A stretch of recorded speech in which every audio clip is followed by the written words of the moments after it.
क्या नाम है आपका? रवि कुमार सर। क्या करते हैं? हम एग्रीकल्चर डिपार्टमेंट में जॉब करते हैं सर। ओके, क्या क्या दिक्कत है आपको? दिक्कत था सर, हमको चक्कर आता था सर, सो के उठते थे तो पूरा सर मेरा घूमने लगता था, चलते थे तो लगता है कि चल नहीं पाएंगे, मतलब अंदर से बहुत ज़्यादा ये लगता है कि धंस रहा है पैर, जैसे डगमगाते थे अंदर से, लग रहा था हाइब्रिड कर रहे हैं जैसे। कब से था ये आपको? हो गया सर 7 साल हो गया सर। 7 साल से। इसके बीच आप तो इलाज बहुत जगह कराए बहुत होंगे। जगह कराए सर, अंग्रेजी एलोपैथी में बहुत जगह, मगर कहीं सुधार नहीं हुआ सर। मेरे यहाँ कितना दिन आपका इलाज हुआ? 5 दिन में सर। कैसा लग रहा है अभी आपको? 5 दिन में लग रहा है कि अब जिंदगी खुशनुमा हो गया सर, अच्छा लगता है।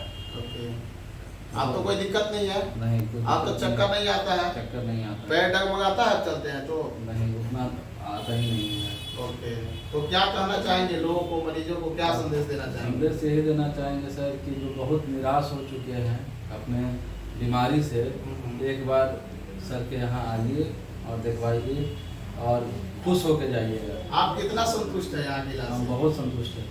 Okay, thank you.